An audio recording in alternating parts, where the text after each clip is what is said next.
예레미야서 44장 11절에서 19절 말씀입니다. 14절에 이집트 땅으로 가서 그곳에서 살고 있는 유다의 남은 사람들 가운데 도피하는 사람이나 살아남는 사람이 없을 것이다. 많은 유다 백성들은 이집트에 머무르는 것이 안전을 보장받을 것으로 생각했고, 그래서 하나님의 명령을 거슬러서 이집트에 내려가 정착했죠. 그러나 하나님께서는 정반대로 이집트로부터 도망쳐 나오는 것이 목숨을 부지하는 방법이라고 말씀하십니다. 사실 유다의 남은 백성들이 우상숭배의 본거지라 할 수 있는 이집트에 거하면서 자신들의 신앙을 순수하게 유지하는 일은 불가능했습니다. 신앙을 유지하는 길은 이집트로부터 도망하는 것 뿐이었죠. 16절에 당신이 여호와의 이름으로 우리에게 선포한 말에 대해 우리가 귀 기울이지 않겠습니다. 예레미야의 선포를 들은 유다 백성들이 하는 말이죠. 연이어 그들은 17절에 우리 입에서 나온 모든 말을 우리가 반드시 실행할 것입니다. 이들은 입에서 나온 이 말들의 값을 치를 것입니다. 왜냐하면 밤낮 참수하는 악한 영이 그들이 한 이 말을 잡아서 권세를 휘두를 것이기 때문이지요. 요한계시록 12장 10절에서 11절을 보면 그때 나는 하늘에서 큰 음성이 이렇게 말씀하시는 것을 들었습니다. 이제 구원과 능력과 우리 하나님의 나라와 그의 그리스도의 권세가 확립됐으니 이는 우리 형제들을 고소하더니 곧 우리 하나님 앞에서 밤낮으로 그들을 고소하던 이가 쫓겨났기 때문이다. 그들은 어린 양의 피와 그들이 증언하는 말씀으로 인해 그를 이겼고 죽기까지 자기 목숨을 아끼지 않았다. 우리에게는 하나님 앞에서 밤낮으로 우리를 고소하는 사탄이 있죠. 그는 그리스도의 보혈과 우리가 증언하는 말씀으로 인해서 대적할 힘을 잃는다고 했습니다. 그런데 이렇게 여호와의 이름으로 우리에게 선포한 말에 대해 우리는 귀 기울이지 않겠습니다. 또 우리 입에서 나온 모든 말을 우리가 반드시 실행할 것입니다. 이런 말들은 참소자, 고소자에게 먹이를 주는 말이죠. 이 말로 그들을 계속 고소할 것입니다. 자기들 입으로 하나님 말씀에 귀 기울이지 않겠다 이렇게 말했다고 계속 고소할 것입니다. 우리는 우리와 우리 조상들과 우리 왕들과 우리 관료들이 유다의 성읍들과 예루살렘의 거리에서 했던 그대로 하늘의 여왕에게 희생제물을 태우고 전제물을 부어드릴 것입니다. 그때는 우리가 먹을 것도 많았고 우리가 부유했고 우리가 어떤 재앙도 보지 않았습니다. 포로지에 앉아서 이 말을 듣는 원독자, 유다 민족들은 이 말에 대해 가슴을 치며 회개했을 것입니다.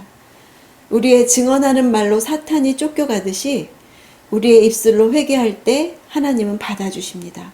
회개는 하나님이 하시고자 하는 일에 동의하는 일이 돼서 참소하는 사탄을 잠잠케 합니다. 오늘 내 입에서는 어떤 말이 나왔는가 돌아봐야 합니다. 참소자를 잠잠케 하는 증언하는 말이었는지 참소자에게 먹이를 주었는지 돌아보아서 회개해야 합니다. 하늘의 여왕이란 고대 근동에 가장 널리 숭배된 신이었습니다.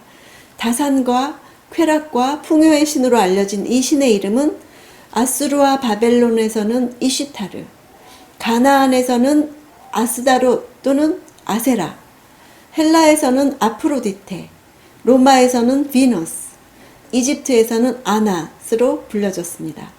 바벨론에는 이 신을 섬기기 위한 신전이 무려 180개가 있었다고 전해집니다. BC 5세기 후반의 파피루스에 보면 이집트로 도망한 유다인들이 아낫과 여호와를 함께 섬긴 혼합주의를 볼 수 있는 아낫 야후라는 이름이 나타난다고 합니다. 또 야훼 하나님의 배우자를 섬기는 제의를 거행했다는 기록도 있다고 합니다.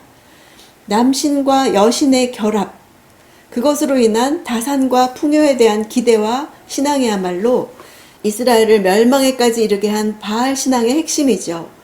여기서 남편들은 물질적인 풍요가 최고라는 가치관에 빠져서 우상을 숭배하는 게 왜 문제냐고 따집니다. 풍요를 취하고 하나님을 버리면 물질적인 풍요의 노예가 됩니다. 18절에 그런데 우리가 하늘의 여왕에게 희생제물을 태우고 전제물을 부어드리기를 멈춘 그때부터 모든 것이 부족했고 칼과 기근으로 우리가 멸망당했습니다. 이 말은 요시야의 종교개혁을 말하는 것이죠. 요시야 종교개혁의 핵심은 우상을 섬기는 관습의 타파와 우상을 섬기는 장소들을 회파한 일이었습니다. 그러나 당시 이집트에 있는 유다 백성들은 요시아의 종교 개혁을 물질 만능주의의 관점에서 평가하고 있습니다. 사실 당시 세계 정세는 전쟁으로 치닫고 있었고 그로 말미암아서 궁핍해질 수밖에 없는 상황이었거든요. 하나님에 대한 신앙이 없는 자들은 현세적인 복을 받을 수만 있다면 무신론도 좋고 우상을 섬겨도 좋다고 생각합니다. 이런 관점에서 물질적 풍요와 성적인 쾌락을 위해서라면 우상이라도 섬기며 살겠다고 한 그들은 하나님을 믿는 자의 가치관을 버린 자들이었습니다. 악한 영이 마음껏 휘두를 수 있는 권한을 준 것이죠. 내 삶의 주인이 되어서 노예처럼 끌고 다니게 허락한 것이죠. 우상은 결코 우리를 사랑하지 않습니다. 불이고 불일 뿐입니다. 19절에 우리가 하늘의 여왕에게 희생제물을 태우고 전제물을 부어드릴 때 아내들은 자신들이 우상 숭배하는 것은 남편들이 허락한 것인데 무엇이 잘못이냐고 항변합니다. 예레미야서 7장 17절에서 18절을 보면 하나님이 예레미야에게 이 백성을 위해 기도하지 말라고 하시면서 그 이유를 그들이 유다의 성읍들과 예루살렘 거리에서 행하는 것을 너는 보지 못하느냐? 자식들은 나무를 모으고 아버지들은 불을 피우고 여자들은 반죽을 해서 하늘의 여왕을 위해 빵을 만들고 있다. 온 가족이 나서서 우상을 섬기는 일에 분주했습니다. 부모의 가치관이 자녀에게로 내려가죠. 자녀들은 말로 하지 않아도 부모가 무엇을 위해 사는지, 그래서 무엇을 섬기는지 보고 배웁니다.